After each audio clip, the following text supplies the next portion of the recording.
tahun Miltawatait Segrai. Di lereng Gunung Merapi yang masih mengeluarkan asap tipis, suku desa kecil bernama Kaliadem hidup dalam ketakutan.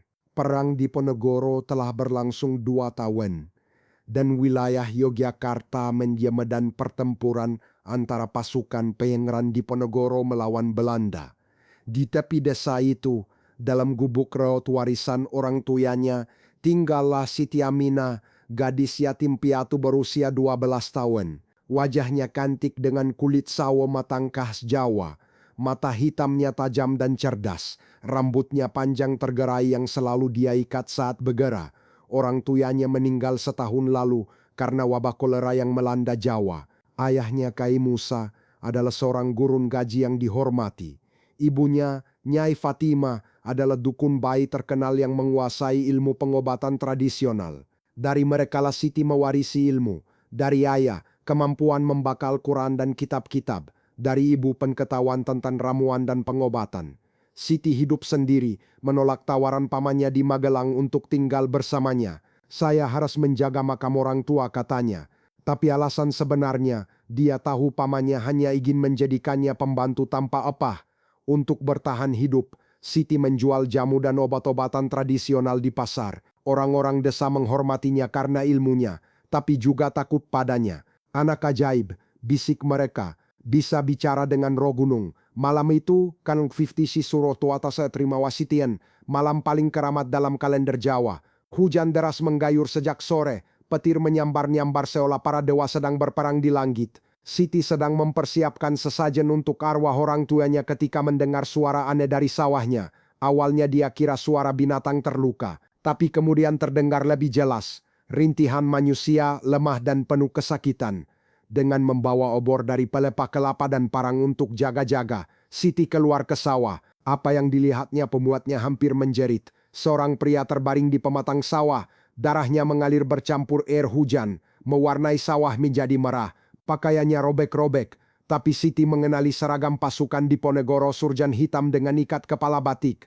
3 luka parah terlihat di tubuhnya, 1 tembakan di dada kiri, 1 sabetan pedang di perut, dan 1 lagi di paha yang tampaknya terkena tombak. Wajahnya pucat pasi, bibirnya membiru. Tolong, bisiknya dalam bahasa Jawa halus, bahasa para priai.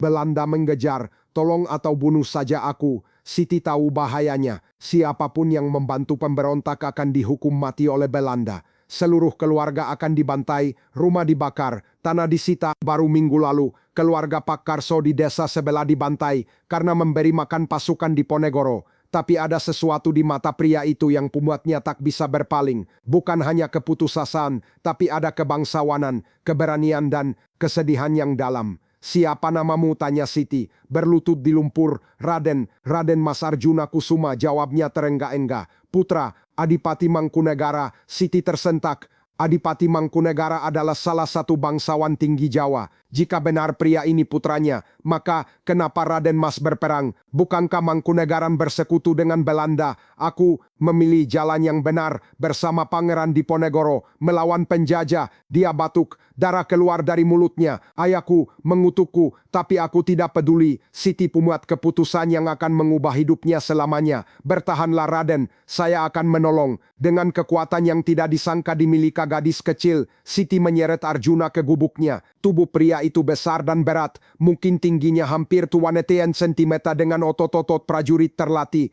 Tapi tekad Siti lebih kuat dari tubuhnya. Di dalam gubuk, Siti berjarak cepat. Dia menyalakan lampu minyak kelapa, memanaskan air, dan mulai merawat Arjuna. Pertama, dia harus menghentikan pendarahan. Dari gudang obat ibunya, dia mengambil daun binahong untuk menutup luka, kunyit untuk antiseptik, dan yang paling penting, minyak khusus berwarna hijau tua yang disimpan ibunya untuk luka parah. Minyak Dewi Sri, gumam Siti. Kata ibu, ini dibuat dari sebiji cip makam tanaman. Dimasak selama 1 hari 1 malam saat bulan purnama, sambil membaca mantra-mantra kuno. Saat membersihkan luka, Siti melihat tubuh Arjuna penuh bekas luka lama. Pria ini sudah melalui banyak pertempuran, tapi ada yang menarik. Di dadanya ada tato aksara Jawa kuno yang Siti tidak bisa baca. Raja, bisik Arjuna yang ternyata masih setengah sadar. Raja kesaktian dari guru spiritualku. Raden belajar ilmu kanuragan di Gunung Lau. 3 tahun sebelum perang, Siti terkesan Gunung Lawu adalah tempat para pertapa dan pendekar belajar ilmu tingkat tinggi. Selama 3 hari 3 malam, Siti merawat Arjuna tanpa tidur. Demam datang di malam kedua, sangat tinggi hingga Arjuna menggigau. "Pangeran, ampuni hamba, hamba gagal melindungi pangeran," teriaknya dalam delirium. Jenderal Sentot, "Bertahanlah, jangan menyerah. Ibu, ampuni anakmu yang durhaka ini." Dari igawannya, Siti mengerti bahwa Arjuna bukan prajurit biasa. Dia dekat dengan Pangeran Diponegoro sendiri, mungkin salah satu panglima kepercayaannya. Di malam ketiga, saat bulan mati, demam Arjuna mencapai puncaknya. Tubuhnya kejang-kejang, nafasnya tersenggal. Ini saat kritisnya, gumam Siti. Dia ingat ajaran ibunya, saat roh seseorang berada di ambang kematian, perlu ada yang memanggilnya kembali. Siti duduk di samping Arjuna, memegang tangannya, dan mulai melantungkan tembang Jawa kuno yang diajarkan ibunya. "Anak hidung rumeksa ing wenggi, teguh hayu luputa ing lara, luputa bilahi kabeh, jin setan datan purun, paneluhan tananawani, miwah panggawe ala, gunaning uang luput, jeni atemahan tirta, maling adoh tananan gara ing mami, guna duduk pansirna." Lagu itu adalah kidung perlindungan malam, mantra kuno untuk mengusir roh jahat dan memanggil roh kebaikan. Siti menyanyikannya berulang-ulang sambil meneteskan air mata. "Raden Arjuna, kembalilah, jangan tinggalkan dunia ini. Masih ada yang harus Raden lakukan, masih ada yang menunggu Raden di sini." Entah keajaiban atau kekuatan doa, menjelang subuh, demam Arjuna turun, nafasnya menjadi teratur. Dia membuka mata, menatap langsung ke wajah Siti yang basah air mata. "Bidadari," bisiknya lemah, "bukan Raden, hanya Siti, gadis desa biasa. Tidak ada yang biasa dari gadis yang menyelamatkan nyawa musuh negara. Raden bukan musuh, Raden pahlawan yang membela rakyat." Arjuna tersenyum lemah.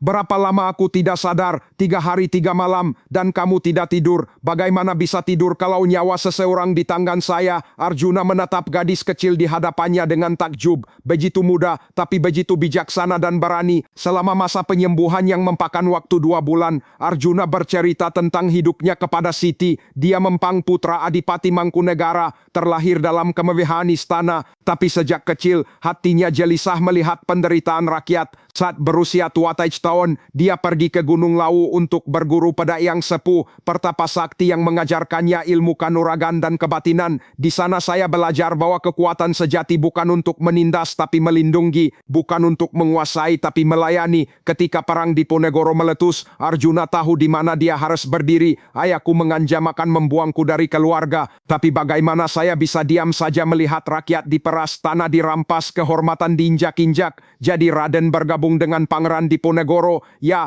Pangeran menerimaku dengan tangan terbuka." Dia bilang, "Arjuna, kamu memilih jalan yang sulit tapi mulia. Bersiaplah untuk kehilangan segalanya." Dan Raden tidak takut, sangat takut. Tapi kata Eyang Sepuh, keberanian bukan berarti tidak takut. Keberanian adalah melakukan yang benar meskipun takut. Selama masa penyembuhan, Arjuna juga mengajari Siti. Dia terkejut mengetahui gadis itu bisa membaka sangat langka untuk perempuan desa. "Ayah mengajariku," kata Siti. Kata beliau, "ilmu adalah harta yang tidak bisa dirampas." Arjuna mengajarinya lebih banyak aksara Jawa kuno, bahasa Sanskerta, bahkan sedikit bahasa Belanda yang dia pelajari di istana. "Kenapa Raden mau mengajari saya?" "Karena kamu istimewa, Siti. Di usiamu yang masih muda, kamu memiliki keberanian dan kebijaksanaan yang langka. Suatu hari, kamu akan menjadi orang penting. Saya hanya gadis desa. Pangeran Diponegoro juga lahir dari ibu selir yang sederhana. Tapi lihat, dia memimpin perang melawan penjajah. Bukan darah yang menentukan kebesaran seseorang, tapi jiwa dan perbuatannya." Siti juga mengajari Arjuna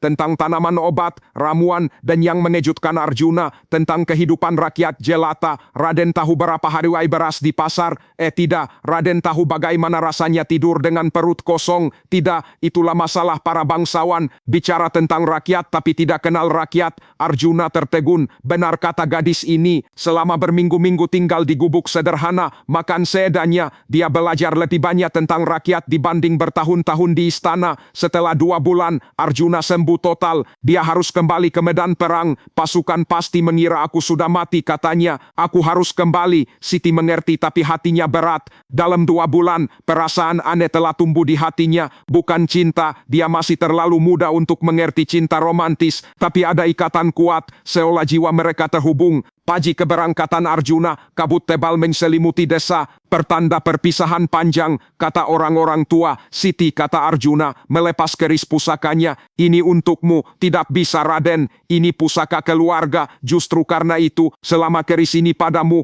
aku akan selamat. Ini bukan sekadar keris, ini janjiku untuk kembali. Siti melepas selendang batik pemberian ibunya. Kalau begitu Raden bawa ini, kata ibu, selendang ini punya kekuatan melindungi. Arjuna menerima selendang itu, menciumnya, lalu melipatnya, dan mensimpan di dekat hatinya. Siti, aku tahu kamu masih sangat muda, tapi bolehkah aku berharap suatu hari nanti ketika kamu dewasa dan aku masih hidup? Saya mengerti Raden, saya akan menunggu. Kamu baru 12 tahun, kamu tidak tahu apa yang kamu katakan. Umur hanya angka Raden. Hati saya sudah tahu sejak malam saya menemukan Raden. Entah kenapa, rasanya saya sudah mengenal Raden sejak lama, mungkin dari kehidupan sebelumnya. Arjuna terharu, dia mencium kening Siti. Sungguh berkah, sungguh janji, jaga dirimu, jangan terlalu berani. Dunia ini kejam pada perempuan yang terlalu kuat. Raden juga jaga diri, jangan terlalu berani di medan perang. Ingat, ada yang menunggu Raden di sini. Dan Arjuna pergi, menghilang dalam kabut Paji, kembali ke perang yang tidak tahu kapan akan berakhir. 5 tahun berlalu, perang di Ponegoro berakhir tragis tahun 23 dengan penangkapan sang pangeran melalui tipu daya.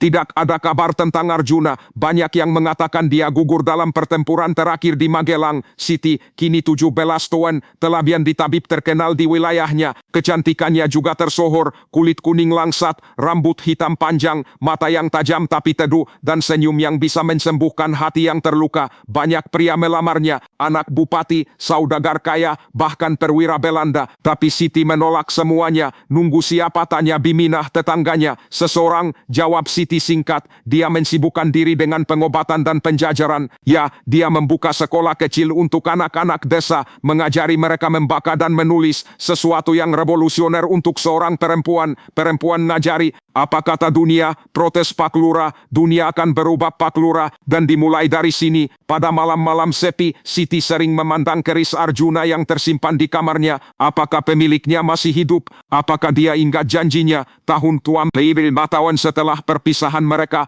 malam bulan purnama di bulan Sura, Siti sedang meracik obat ketika mendengar ketukan di pintu. Dia membuka pintu dan hampir menjatuhkan lampu yang dipegangnya. Arjuna berdiri di sana, lebih kurus, wajahnya dipenuhi bekas luka baru, rambut mulai memutih di beberapa tempat padahal usianya baru tua, tapi masih hidup. Siti, suaranya serak. Raden Arjuna. Siti tidak bisa menahan air mata. Bukan Raden lagi, hanya Arjuna, atau lebih tepatnya Mas Kusuma, nama samaran yang kupakai sekarang. Keluargaku sudah menganggapku mati. Lebih baik begitu, masuklah. Di dalam, di bawah cahaya lampu, Siti bisa melihat betapa perang telah mengubah Arjuna. Matanya yang dulu bersinar penuh semangat kini redup, penuh kesedihan. Apa yang terjadi? Arjuna bercerita. Setelah Pangeran Diponegoro ditangkap melalui tipu muslihat, pasukannya terserai-berai. Banyak yang menyerah, banyak yang dibunuh. Aku bertahan di hutan selama setahun, gerilya bersama sisa-sisa pasukan, tapi sia-sia. Tanpa Pangeran, semangat juang hilang. Lalu, aku menyerah. Bukan pada Belanda, tapi pada kenyataan bahwa perang sudah kalah. Aku pergi ke Gunung Merapi, bertapa selama setahun, mencoba mencari jalan, dan aku sadar kekerasan melahirkan kekerasan. Harus ada cara lain melawan penjajahan, melalui pendidikan, penserahan, membangun kesadaran rakyat. Jadi sekarang, aku guru keliling, mengajar menggaji, tapi juga sejarah, membaca menulis, sembunyi-sembunyi mengajar anak-anak tentang kebanggaan sungai bangsa Jawa. Berbahaya, semua perlawanan berbahaya, tapi ini lebih efektif dari angkat senjata. Mereka terdiam, lalu Arjuna menatap Siti lekat-lekat. Kamu sudah dewasa, 17 tahun, cantik, pasti banyak yang melamar, ada beberapa, dan saya tolak semua. Kenapa? Raden tahu kenapa. Siti, aku bukan lagi bangsawan, aku buronan, hidupku berbahaya, aku tidak bisa menawarkan kehidupan nyaman, saya tidak butuh kenyamanan, saya butuh Raden. Kamu yakin? Kamu masih muda, masih bisa memilih hidup yang lebih baik. Siti berdiri, mengambil keris dari tempat tempatnya dan meletakkan di depan Arjuna. 5 tahun saya menjaga ini, 5 tahun saya menunggu. Kalau Raden tidak mau saya, ambil kerisnya dan pergi. Tapi kalau Raden mau saya, menikahlah dengan saya. Arjuna mengambil keris itu, lalu meletakkannya kembali. Aku mau menikahimu Siti, tapi kita harus menunggu. Kamu harus minimal setelah tahun, dan aku harus memastikan hidupku lebih aman. Berapa lama? Setahun lagi, di ulang tahunmu yang ketua, aku akan kembali dan kita akan menikah. Janji, demi keris pusaka ini, demi arwah Pangeran Diponegoro, demi Allah, aku berjanji. Benar janjinya, tepat di hari ulang tahun Siti yang ketua, tahun on telah. Kali ini membawa mas kawin tidak banyak tapi halal. Seperangkat alat syalat dan kitab Al-Quran tulisan tangan.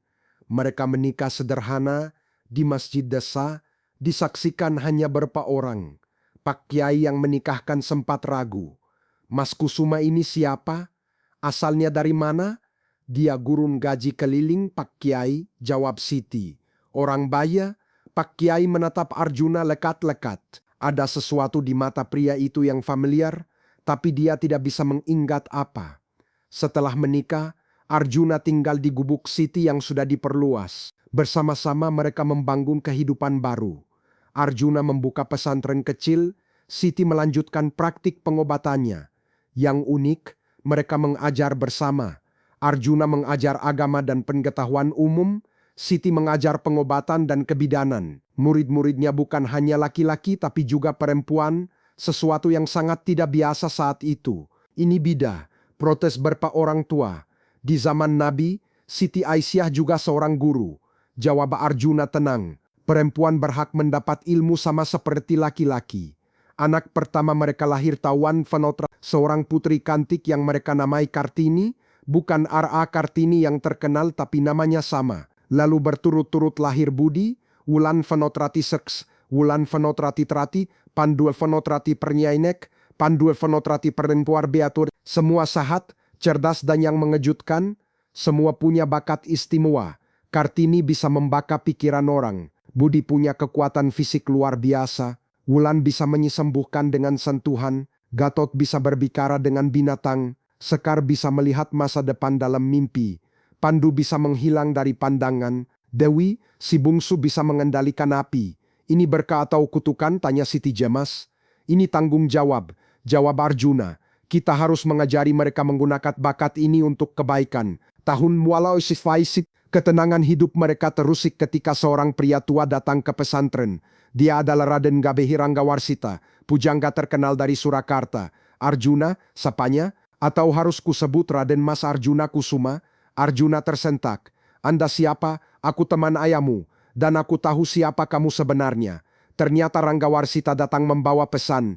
Adipati Mangkunegara, ayah Arjuna, sekarat sebelum meninggal, dia ingin memaafkan dan bertemu putranya. Aku tidak bisa, kata Arjuna. Jika aku muncul identitasku akan terbongkar. Keluargaku akan dalam bahaya. Ayahmu sudah mengatur segalanya.